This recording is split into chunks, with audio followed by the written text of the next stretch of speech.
Payyavula case రాష్ట్ర ఆర్థిక మంత్రి కేంద్ర ఆర్థిక మంత్రితో మీటింగ్లో పార్టిసిపేట్ చేశారు.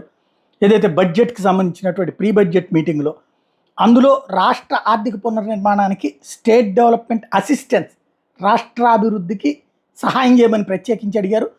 అమరావతిని రాష్ట్ర ఏకైక రాజధానిగా పునర్నిర్మించి పునరుజ్జీవింపజేసే బృహత్ లక్ష్య సాధనకు ప్రభుత్వం కట్టుబడి ఉందని, వచ్చే కేంద్ర బడ్జెట్లో 15,000 కోట్లు అందుకు కేటాయించమని కోరారు. రాష్ట్ర వ్యవసాయ ఆర్థిక జీవనాడి పోలవరం జాతీయ బహుళార్థ సాధక ప్రాజెక్టుని త్వరితగతిని పూర్తి చేసేందుకు సహాయ సహకారాలు అందించాల్సిందిగా కోరారు.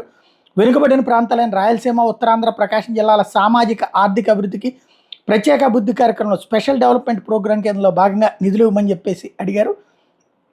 రాష్ట్రంలో పారిశ్రామిక కారిడార్లు, పార్కులకి ముఖ్యంగా 2 నోడ్లు విశాఖ, చెన్నై, హైదరాబాద్, బెంగళూరు పారిశ్రామిక కారిడార్లకి నిధులు కేటాయించాలని వివరించారు. Mega textile park, integrated aqua పార్కులకి నిధులు, రాష్ట్ర పునర్విభజన చట్టంలో పేర్కొన్న హామీలను కేంద్ర ప్రభుత్వం అమలు చేయాలని కోరాము. రాష్ట్ర సర్వతోముఖాభివృద్ధికి కేంద్రం చేయూత అత్యవసరమైన విషయాన్ని వివరించామని చెప్పుకొచ్చారు.